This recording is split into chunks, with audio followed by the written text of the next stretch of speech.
start right here. Let's start with the Golden Knights, and we'll start with Mitch Marner. Mitch Marner and the Golden Knights will win a Stanley Cup before the Toronto Maple Leafs do. You better give this some thought, buddy. Plug your ears, Biz. I'm going to say yes. Yes. True or false is the game. True. I feel like I shouted it. True.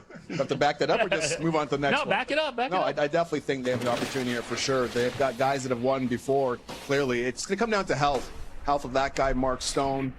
Petro, no one knows what's going to happen with him long term, so they need to fill the void, whether it's Theodore or Hannafin. But it's their goaltender for me, Hank. You know, Aiden Hill, starting the first year of his long-term deal. He's going to play like a Stanley Cup champion. He's been a great blocker, but now he's going to steal some games and show a little bit more athleticism for the Vegas Golden Knights. What helps him, though, is he plays a deep game. You know, he's always in good position, so that saves you a lot of off nights. You know, if you're more of an aggressive goalie, if you're not on top of your game, you're going to get exposed. But because he plays so deep in the net, he's always, again, in good position, and he's a big guy. So I like his consistency. And obviously he had this magical run when they won. So he can bring it when it matters. No question. Some pressure on Marner. Big droughts for both teams, right? Leafs haven't won since '67, and I think Vegas since, just a few years ago? Yep. Yeah, so a few droughts there. We'll see if they snap it. But I'm going to say false. You're going to say false. Yes. Yeah. I still question whether what they got in net. I think Aiden Hill had a credible year the year they made the run to the Cup.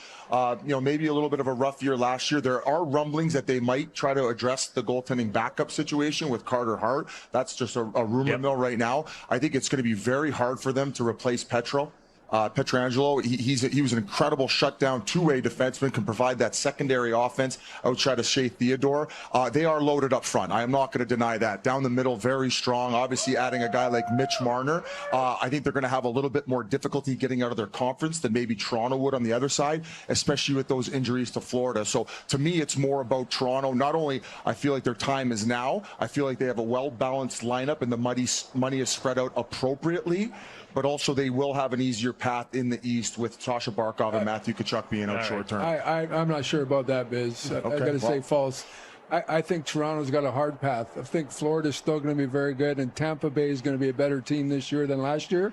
So they got some tough early rounds that not any easier in the East than it is in the West. No doubt. True or I'm not disagreeing with that they're a good team. Going back to dinner last night, he threatened my life, basically saying if I keep saying this our year nonsense, he was going to give Bowie my home address in Arizona, and he was going to kill me in my sleep.